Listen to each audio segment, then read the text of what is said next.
the team. Yeah, it just goes to show statistically that that's not the whole picture, for sure, when you are starting to look at these kinds of compositions. Yeah, and I mean, just adding on to the threat of using that ultimate, they also really picked apart that weakness of the composition of Tempo Storm. Such melee heavy focus, you could see them. The only real person that'd be able to hit that Junkrat tire would be the Malfurion. And I mean, you're not going to be wanting to be anywhere near it to begin with. So just also calculating and knowing the weaknesses is like, we actually can use this to zone quite easily. And it's just that decision making on the fly. It's so impressive to see by Dignitas. Now Team Dignitas has chosen Battlefield of Eternity to take us for game number 2, which is an interesting one, as I believe Team Dignitas has not always felt super confident when we talked to them about this map. Yeah, I mean, it definitely has not been one of their strongest maps in the past, but this is a big confidence sign coming out from them. Basically choosing to pick this map right here means they have a strategy or they feel really comfortable, you know, winning this map. I mean, Dragonshire was up, right? That is a map that leading into the series, we said that's one that both teams really do like, but Dignitas prefers to go to that Battlefield of Eternity. I would expect, you know, them to have something planned. They're not just gonna pick that, you know, what map should we play? I don't know, guys. You know, like this is calculated, this is planned. They figured this out yesterday before the series even started. Please continue to vote for the team you think will take the series in chat. We'll check in with that before game 2. But back to Battlefield of Eternity, any immediate thoughts on compositions or Don't heroes? let Tracer through. All right. Just don't let Tracer through. Point coming into this series, or coming into the Western Clash in 5 games, averaged 4.8 kills per game. That is the most on Tracer, tied with somebody else in Europe named Schwempy. But he is a deadly hero, and given room to work, that is even scarier. I'd be surprised if that makes it through here, Gillian. Yeah, I'd like to see the prioritization on the Tracer ban, especially as Dignitas have been favoring it so much in this tournament. Yep. Not even Dignitas, beautiful stuff to kickstart off. But yeah, not even just Dignitas, a lot of teams we've seen Tracer, because she's enabled so easily by that Malfurion, she becomes a real threat. You no longer have to pair her with that traditional Tassadar. Mike, how does it feel when you lose to that hero and you know you're going to be banning it just a whole lot more in this series? I mean, it definitely is a rough feeling knowing that you have to ban a hero every single time just because they are so strong playing with it. That being said, I mean, I feel like Dignitas is kind of doing the same thing. You know, they're banning that Maiev because they're afraid of Tempo Storm. That's true. So, I mean, it goes both ways, right? That's where the cool inner meta of a best of 5 evolves, right? Game 1 is always going to be, okay, you play your best strategy, we play our best strategy, which one's going to win? And then game 2 is, you know, generally the loser bans away one of the core picks of that strategy, and you kind of evolve from there and continue to progress. So Tempo actually does opt to still go for that Malfurion, even though the Tracer is banned. Very interesting decision coming out by them. I'm curious what Dignitas does. I mean, last time they did Tracer Tyrael, but Tracer is off the board, so I wonder if they'll prioritize Blaze higher. Blaze Tyrael's been something that we've seen in the 1-2. Well, Tempo Storm have really enjoyed playing that Malfurion, but Dignitas have shown such priority. When they are allowed to have that first pick, Malfurion is what they like to open up with, not giving away too much of the draft. So Tempo Storm as well, they feel like it would be too good to give to Dignitas. Also, it bolsters their defense and their draft, because that Malfurion, Jun on it, and even Fan, they're happy to run that double support composition, giving themselves some flexibility as well. Flexibility, I think, is going to be the name of the game. I mean, we've still got Li Ming and Greymane to consider, which are two great heroes that Malfurion struggles to deal with because they both bring so much burst damage, and Malfurion lacks in that in a lot of ways. And this is a good way to dive. It's a good way to control that front line, and you just have such a solid foundation with Team Dignitas that you can literally, with Snitch and Poik on the backside, you can literally do whatever you want. That's how good this team is when you have JPL and Wubby up there. Well, and that's one of the biggest things I want to know is JPL and Wubby, I feel like, are the best Blaze Tyrael at this tournament, right? As a duo, I feel like they are hands down, you know, that synergy, that coordination, and I think a lot of that just comes from their experience as players, right? They've been in so many internationals that it is just so powerful and so strong. And the Hanzo actually coming out for Tempo Storm, I mean, this is a Psalm favorite. I think he is hands down the best North American Hanzo. So I would love to see him on it. I know Fan also plays the hero, but I feel like when Psalm's on it, it really is just a different beast. I agree. Psalm is a fantastic Hanzo, but Hanzo has had a rough time at this tournament. Nerfs coming in, the change up in the meta, the dive ability of so many heroes in the meta has made it very difficult for Hanzo to succeed. He has not won a single game at this event. If it's going to happen, I think this is it. This is probably one of his better heroes. In 9 games in HGC NA, he averaged 4 kills a game, which is a pretty substantial number in that amount of games. Battlefield of Eternity, a little bit different skirmish. But if I'm Tempo Storm, I'm also going to be worrying about his brother coming in here because Genji, you know, is a real threat against that type of backline in a Malfurion and a Hanzo. Well, thank goodness they have another ban. Well, when you open with that as well, with the Hanzo, you're immediately saying, we want to distance ourselves from that Tyrael, from the Blaze. We're going to play the poke game here. So then now we're going to look to Team Dignitas and probably see them start to draft a little bit in that dive. Genji is banned, we still have Greymane on the table. Yeah, I mean, I would be very surprised if we didn't see Greymane or Li Ming, one of them being picked up here. I think those are two very, strong damage dealers. That being said, Junkrat, this is a hero that Dignitas has really been favoring recently, and they've, to a lot of success, right? They've won, I feel like, all of their Junkrat games. Correct me if I'm wrong, but I feel like they've won every Junkrat game this tournament, and just the wave clear that it brings, as well as like that Riptide or zoning potential, does seem very strong. I think that's a lot of the reasons why we saw Arthas before the second ban. Generally, that's a hero that can come through in the later part, but given the propensity that you might be running Greymane as Dignitas, you give that frontline control. It's normally going to be cattle on that hero, but you can sustain a lot on the front line. You have the self-heal, you have the sustain for Malfurion, so you can zone out. But also, when those heroes dive, you have that attack speed slow. And so I think that's a part of it to consider, at least when you're looking at Dignitas, but I don't think they're scared of that either way. No, they're not deterred at all. And I mean, yes, they've played him 3 times, Snitch on that Junkrat, 100% win rate so far. Would not be too surprised to see it, but to prioritize it in the draft wouldn't really be wise, I feel, of Team Dignitas just yet. I love that they've gone for the Li Ming, that poke damage that they've got right there, and also that Uther as well. I feel like it's gonna really make that Tyrion Blaze even scarier. Mike, in North America, I'm a little confused because in NA, when we have Battlefield of Eternity, a second pick team doesn't pick range damage. We see a lot more punishing than what Tempo Storm drafted.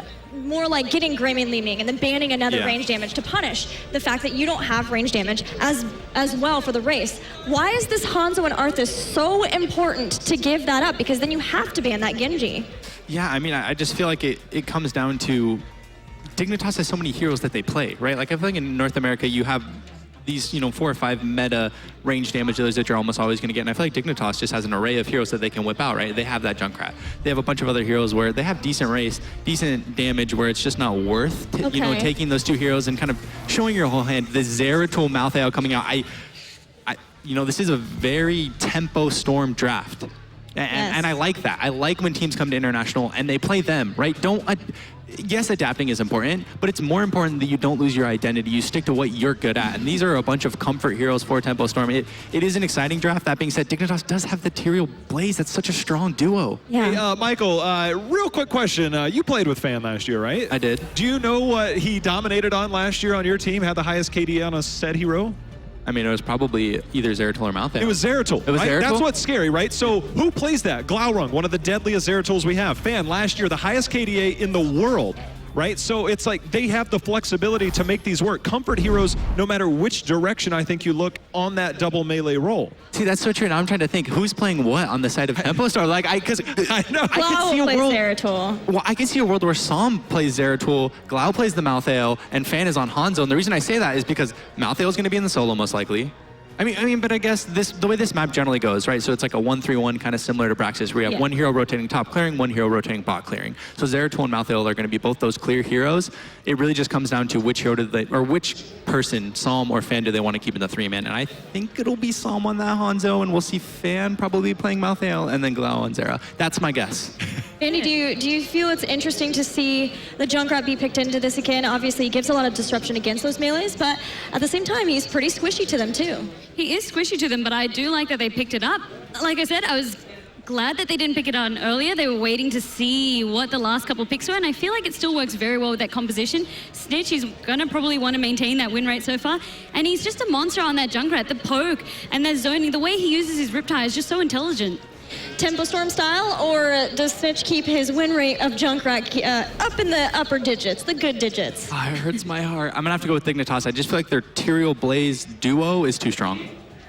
I'm just really not seeing how Tempo Storm's draft is going to be able to kill them. There's just so much that they need to go through, the Tyrael, the Blaze, the Uther, and they've got the poke as well from the Junkrat Li Ming. Like, how are you going to catch him? So for that side, I'm going to back Dignitas as well.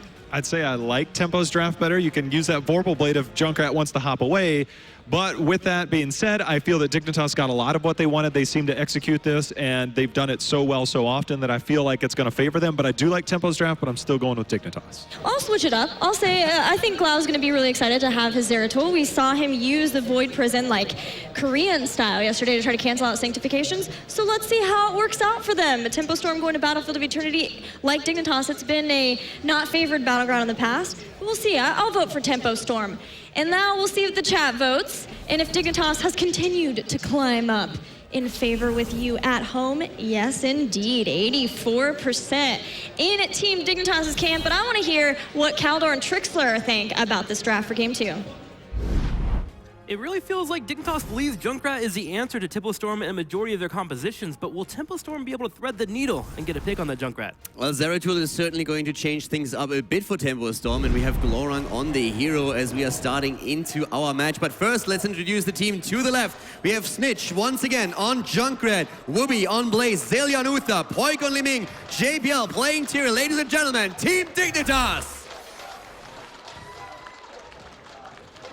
On the right side, Glorang on Zeratul, Fan on Malthael, Cattle playing Arthas, June on Malfurion, Solom on Hanzo. It's Tempo Storm!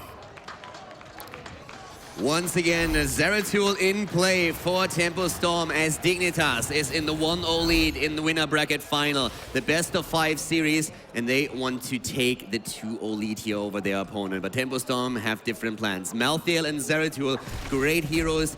Absolute key heroes for Tempo Storm, and we're going to find out if they're strong enough to take Dignitas down. Yeah, I think key heroes is really the right way to approach this. Zeratul is one that we are going to keep an eye on. How will he handle, one, the lane he's in? He's playing against Wubby right now. I assume Malthael will be hitting up there at some point, but for now, Malthael's in the bottom lane, harassing with Psalm as they try to work on redemption stacks, by the way. We've been seeing a lot of Stormbow builds, but we're getting those auto attack builds coming in from Psalm.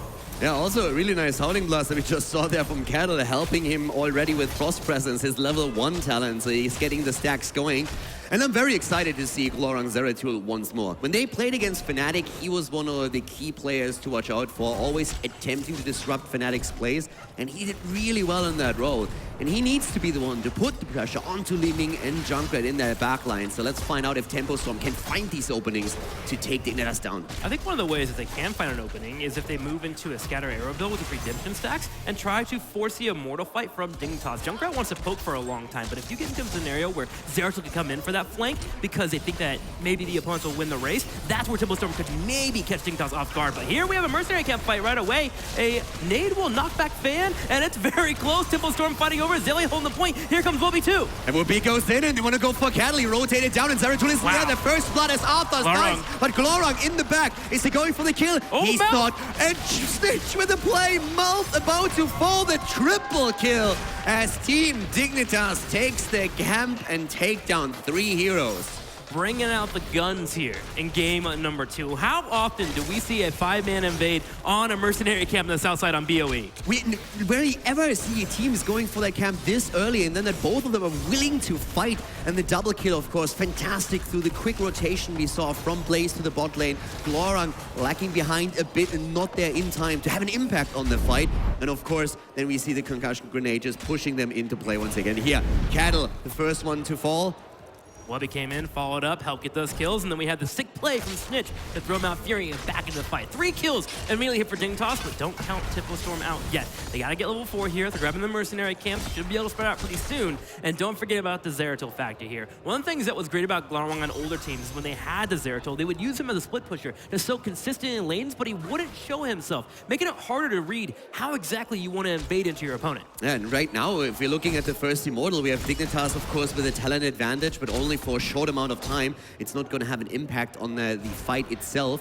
But the lead in experience is pretty significant. That triple kill was worth a lot, and they were also able to use the camp to destroy one of the towers. So a very nice advantage early on for Team Dignitas as we are heading into Immortal phase number 1. And that Hanzo build is coming online here. Serrated arrows at level 4. If we get never outmatched at level 7, that indicates that Tempo Storm is intending to burn the Immortal down quickly, and you can. Main issue though is you lose out on a little bit of team fight. You get decent poke in the areas, but you don't get that focus that you normally have with other Hanzo builds. So I'm kind of curious to see what Sam will be building into as Cattle steps up, chasing down JPL, missing out on a Howling Blast, but they get Dignitas to back away. Yeah, at the same time, Zeratul and Junkrat were on the solo lanes and trying to take the enemy camp down, and both of them completed that task. So we're going to see those 5 versus 5 fights soon. At least you would expect it. But Junkrat is still at the top. Malthael already looking to see if he can maybe exploit that a bit, but the fight is still raging on here in the middle as Cattle is taking some damage with JPL pushing in. Yeah, Wubby steps up, draws some oil, a little bit of poke from Junkrat on the top left side as well. Dignitas doesn't mind poking and dancing around the map because they have an experience lead and they don't mind getting more up there towards level 7. But also, if they do lose this Immortal, they have great defense between Li Ming and Junkrat. So it's all about timing for them, patience. They don't want to force anything. June at the same time is also mixing his own Malfurion build up once again with the North American style. Shando's Clarity on level 1 and then going full Broccoli on level 4 with the Vengeful Roots, trying to make sure that you have that quest so that he gets a bit stronger there towards the later stages of the game. But Hanzo goes down as we have a quick snap decision by Dignitas. Poik and Snitch together. The combo from Poik landing on Hanzo, just barely getting extra damage, and then Junkrat in the top left, able to come in and get that final cleanup as well. Dignitas opens up the Immortal now. I'm starting to get afraid that Dignitas is going to run away with a really snowball advantage here. They have level 7 talents now, and that's a huge lead. Fan is trying to push the pressure onto Zelia, and also Cattle moving in, but immediately we see Junkrat diffusing the situation. Now, I'm kind of curious to see what Tempo Storm's going to do. Are they going to play defense? And it looks like they are. Cattle's over here, Fan as well, and June. Three-pronged defense set up for them. Tempo Storm will leave Psalm on the back right, but JPL comes in to scout and also to try and pull Dignitas away from the defense. Hanzo is fantastic to take the Immortal down, and that's exactly what Psalm is currently doing. The rest of the team is fighting. Tempo Storm is defending as much as they can, but Dignitas is looking for that opportunity. They are on a clock, though, because Hanzo is a monster against the Immortal. Especially with that serrated arrows. They are chunking right now. The race is actually closer than I thought would be. Dignitas decides to finally go for an engage. How close will it be? 3! Hell! 3!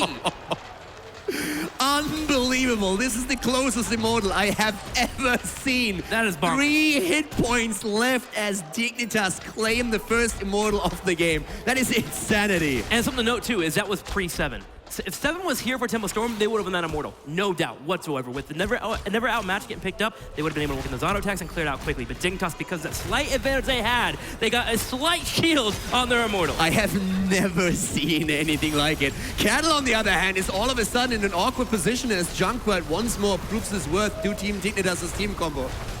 A little bit of damage there on Cattle. The Immortal looks like it'll be defended. This time, Tempo Storm was lucky enough to draft some range, so they defend the objective much easier. Yeah, and with 3 hit points on the shield, it's also a bit easier. Not really that massive Immortal moving through the early game, but Dignitas still maintains that 1 level lead, and the problem is that level 10.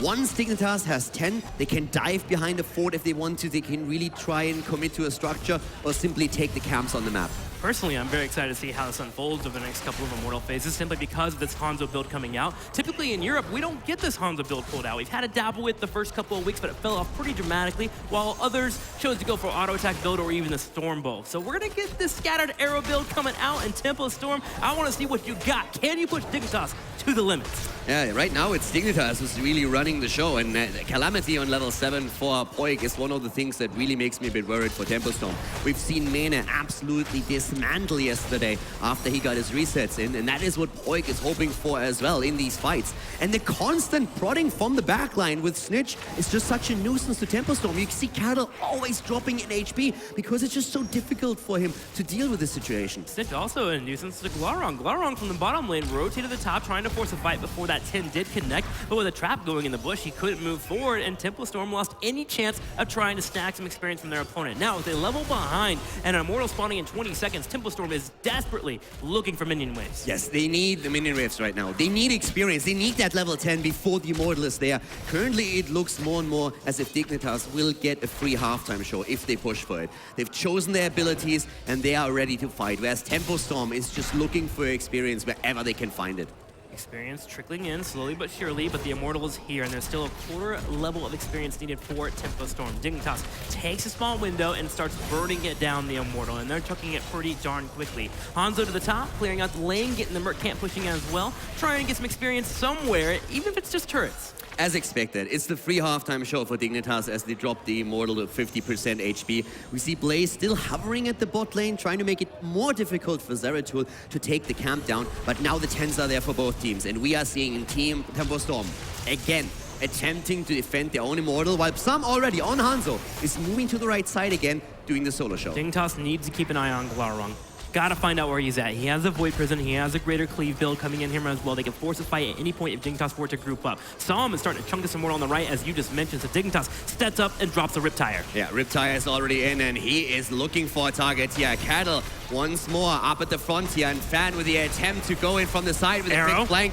Nearly the Immortal taken. Immortal's about to fall. Wooby coming in from the backline here, going with the jet propulsion, but not hitting a target. The Immortal is already won by Team Dignitas, but they want more, and they get it. They take Arthas down. The perfect kill for them. Glorong on the run as Wooby is looking to stun someone out. The bunker drop just to make sure no Vorpal plays could happen for Glorong. Glorong escapes, but Fan comes in for a little bit of harassment as well. There are members on Dignitas that are low on mana. Fan's wanting the chase. Glorong goes in too. Tormented Souls will be used. Sanctification on the ground, and immediately we're seeing the Void Prison coming out. This is the fight that Dignitas is going to Leave? but they are getting destroyed here by Hanzo in particular. But it's Malfurion that falls. Dignitas is low on HP, but they all get out. Celia even turning around, trying to get a kill against Fan, but Junkrat stayed a bit too long and allows Tempo Storm the 1-for-1 trade. A bloodbath in the middle, but in the top lane, the Immortal that was picked up by Dignitas gets the final 4 and will move in towards a keep wall. Tempo Storm loses out on their top lane, but at least they get a couple kills. Yeah, the Immortal up at the top is not even bothered with that fight. Puny Immortals just moves through the top lane,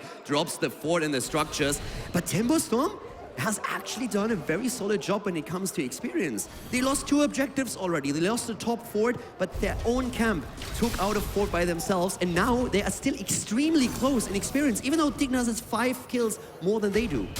And the thing is, Tempo Storm could force a fight soon, too. With their heroics about to be up, the Dragon Arrows here, Army of the Dead as well, and Malthus Tormented Souls there, starting to fight here in the bottom. Dignitas, though, going for a chase. Here's a Riptire, jumping straight on in, will hit Cattle, tried to jump it in there to knock him back into the team, but Tempo Storm answers back. Fan and Glorong once again getting aggressive here. Fan needs to be careful though. Malthael, he dies. No chance for him. And Snitch again with the play, pushing Cattle into the team of Team Dignitas.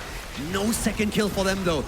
Cattle is really holding his own at the front line, and it's very impressive considering what an insane poke he's up against. He's always low, he's always looking for that moment, but he is not falling. Strength of Army of the Dead, Death Coil, and Malfurion backing you up. Arth is able to stay alive. Malthael wasn't so lucky, and Dignitas with that fight, and the Merc camp to the south will be able to grab level 13. And their next goal, take down the fort, because if they grab the Immortal after this, they can start playing for keeps. And at the same time now, when we're looking at stacks, we have 8 stacks on the Vengeful Roots at this point for June and Malfurion.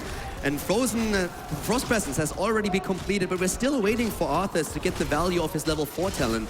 Frozen Waste currently sitting at 66 out of 150 stacks, so not really having too much to do in these team fights. It's just because it's a lot of poke that's happening, a lot of flanks that are going off, where Arthas just is not in that brawly position at the front where he can hit multiple heroes at the same time. Yeah, Tyrael's been playing a little bit more of a guerrilla style, going in, poking a little bit, dropping the Eldruins, making sure that Tempest doesn't really get too much stacks there. And with Blaze only coming in when they're trying to force fights, that's why you're seeing Arthas having such a hard time finishing that level 4. And speaking of a hard time, Malthael is having the most difficult time here, dead again. Malthael gets slapped around the entire game. It's a huge problem for Tempo Storm at this point. Fan just doesn't find an answer staying alive here. Glorong is desperately trying to make a few plays here, maybe a little bit too aggressive. He needs to be careful, and that's Glorong just falling here, even dropping the Void Prison. He was trying to get the damage on the Immortal, but that was just way too optimistic. Trying to get the halftime shield proc so he could buy some time for his teammate to get there, but absolutely failure of a play. Also losing the Void Prison as well makes it harder for them to deal with Sanctification going forward.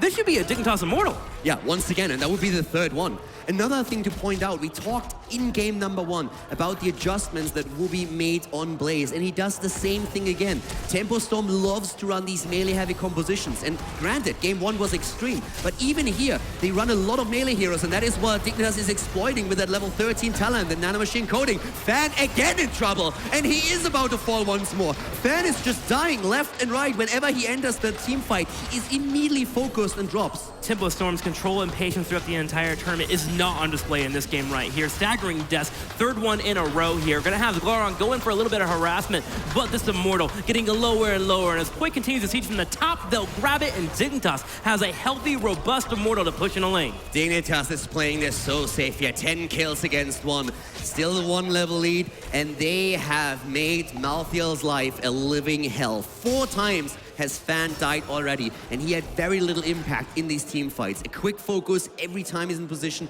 and especially around Point, for example.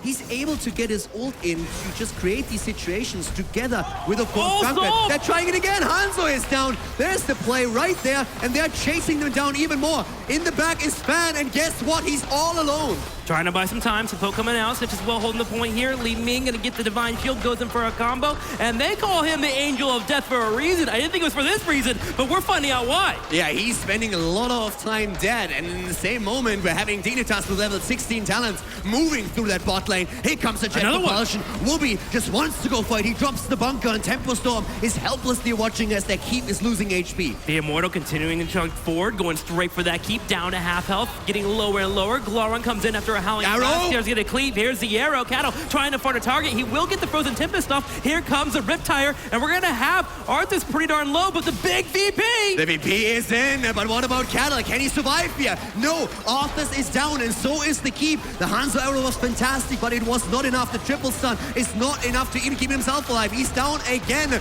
and this is 14 kills against 1. Team Dignitas is taking no prisoners in this series. They are mercilessly pushing in, but this might be the Twilight Dream that helps June to defend the core. Have they stepped too far? Fan's in a great position here. He's full of health, and the opponent's not so much on the health. Bunker comes out once again for Dignitas, and they will survive. But Tempo Storm, they have held. Glorung thinking about going in for an engage, but he gets a little bit wise, pulled back for now. With JPL this low in mana, and also, of course, Zelia hurting, Dignitas decides to not go for the core. They are very well aware that if they get wiped here, with the 2-level advantage they have, the underdog bonus through the kills would propel Tempo Storm forward to fight on even footing again, and they don't want to give them that opportunity.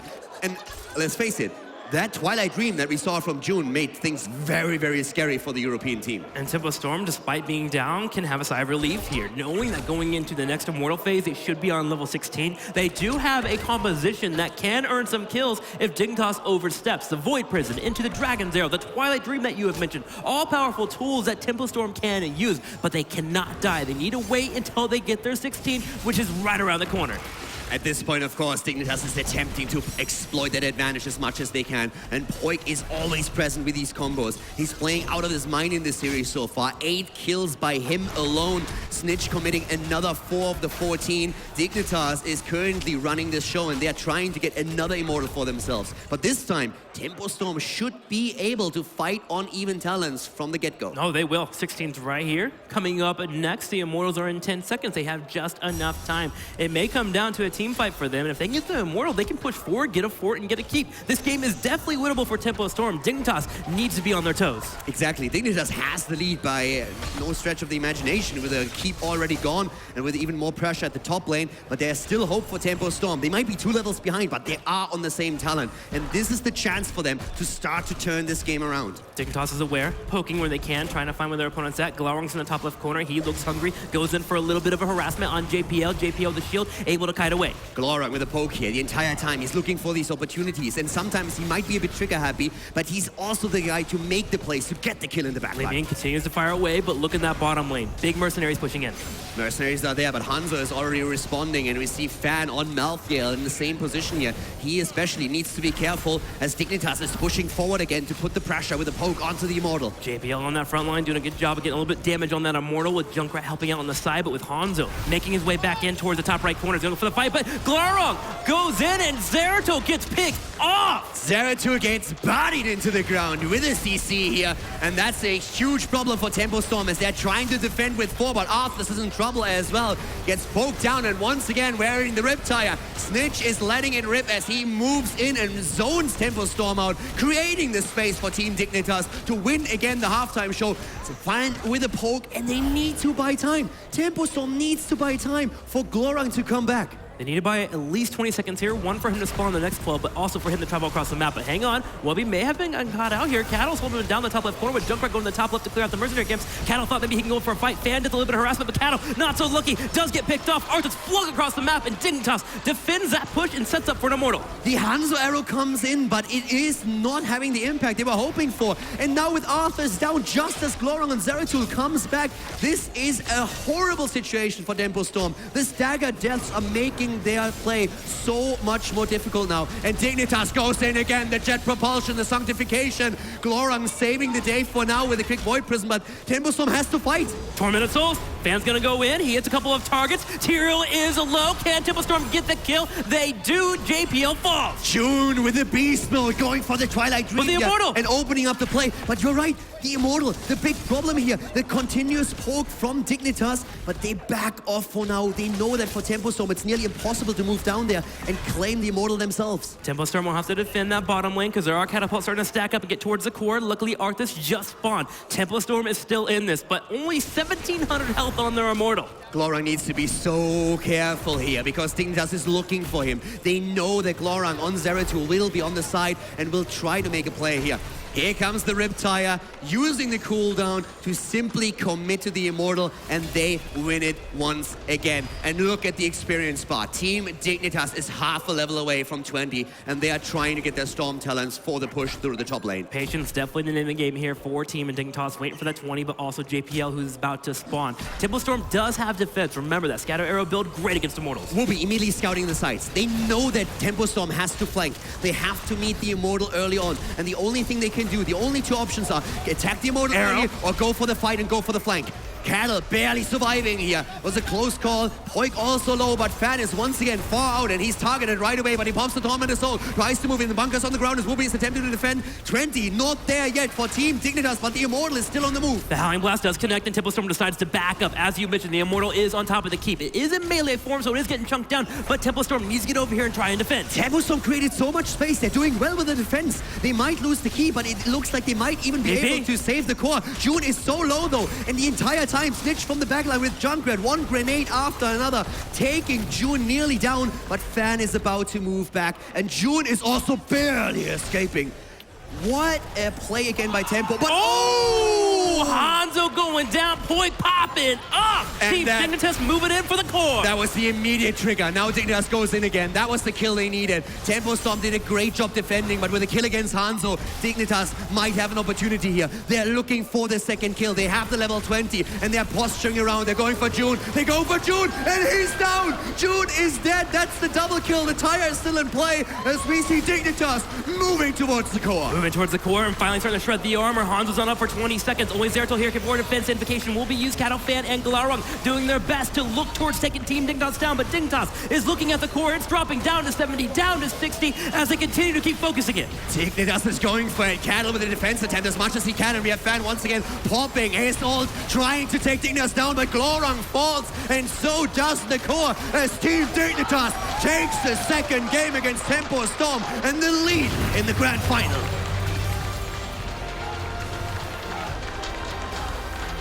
Dignitas gets another win over Tempo Storm, but you have to question what was happening with the shot calling for Tempo Storm. Way too many staggered deaths in that game. 19 kills for Dignitas against the 2 that we saw on the side of Tempo Storm. But you are definitely right. It was very unfortunate for Tempo Storm that just as Glorang comes back, Cattle dies. And we had that situation happening way too often in this series. It made it very difficult for Tempo Storm to get back into it. And they had a couple of good fights. They could have turned the tide of the battle. Yeah, with that being said, the staggered deaths constantly coming in, but that's kind of a credit to how good their composition was. They were still in 4v5 scenarios and having situations where they could have maybe gotten a kill or two. If they had all 5 there, that game could have been completely different, Caldo. And especially the composition that we saw from Dignitas made it so difficult for Tempo Storm. The constant poke through Liming and Junkrat. But of course, there's way more to talk about when we are mentioning game number 2. And we're going to hear now what our analyst panel has to say about the last game. Thank you very much, Caldor and Trixler. Guys, it was a rough game for Tempo Storm, but continued control for Team Dignitas seems to be the name of the game for them to be able to make it to the grand finals, Jay Howe. It just seems a lot of it is based around JPL and Wubby allowing Snitch and Polk to do whatever they want, and this is happening so much. I talked about his Tracer averaging 4.8 kills per game, his second deadliest hero Liming 4.3. It's just like you give them space to work, they will make magic happen, and that's exactly what Dignitas did in game number 2, and it's just a continued trend from game number 1. That last kill as well, like you said, you let Poik on that Liming, he's going to make sure that he hits those shots when they count. And it was just really unfortunate to see anytime that we tried to see Zeratul or, you know, the Malthael try to go in and make a play, they were immediately being blown up. Like I said, it was just so hard to try and close that gap with those tanky frontliners, with that poke composition. It was just, you could see Tempo Storm, they were getting frustrated, and it really showed with how many kills that they gave over on the side of Dignitas. Mike, you have something to show us from that game? What stood out to you? Yeah, I mean, it's a pretty big turning point as far as our replay goes. if you just want to pause it right here. So this, look up in the top. You have Arthas is already down, right? But this is a smart decision coming in by Tempo Storm, mainly Fan really playing aggressively, recognizing, okay, the health pools on Xaylia, on Wubby, on JPL are all really low. We can turn this fight with a big Tormented Souls. So if you want to start playing it slowly, Tempo is basically taking a 4v5, recognizing they can win that. So pause right here. Beautiful Sanctification coming out by JPL, the Tyrael, but Glarong right here is going to hit a 3-man VP, just stopping that, that counter disengage. But look at this minimap. I want you guys to watch. This is really the turning point in the fight, because this is looking terrible for Dignitas. This is about to be a wasted immortal if they lose 3 heroes. But Polak is starting to flank, and he is going to come in here through the minimap and get a couple one-shots. All right, so start playing it slowly. So as you can see, there's the Void Prism stopping the Sanctification, but look at Polak over here on the side, sneaking into this bush. He's gonna get the one shot onto June, but look, this is looking amazing for Tempo Storm, and boom, just like that, their support is dead. Leeming has gotten a reset. And it's terrifying, right? Polak going onto Fan, and that just stops all of Tempo Storm's momentum. They end up trading out 1 for 1 here. They do end up getting the kill onto Snitch. But I mean, that could have been so much better for Tempo Storm. That was looking like such a good team fight, but Polak coming in with the flank just really turned the whole momentum around, getting that insta-kill onto June. Yeah, calamitying in on 3 people from another team, generally a scary thing to do as a Leeming, but Polak really well done at understanding what needed to happen for the team and making it happen, and every single person on Dignitas has the capacity to do that. And there's a lot of things now for Tempo Storm to consider. We are going to go to a commercial break. While they take that time, when we come back, we'll see if Tempo Storm can bring it back or if Team Dignitas is going to the finals.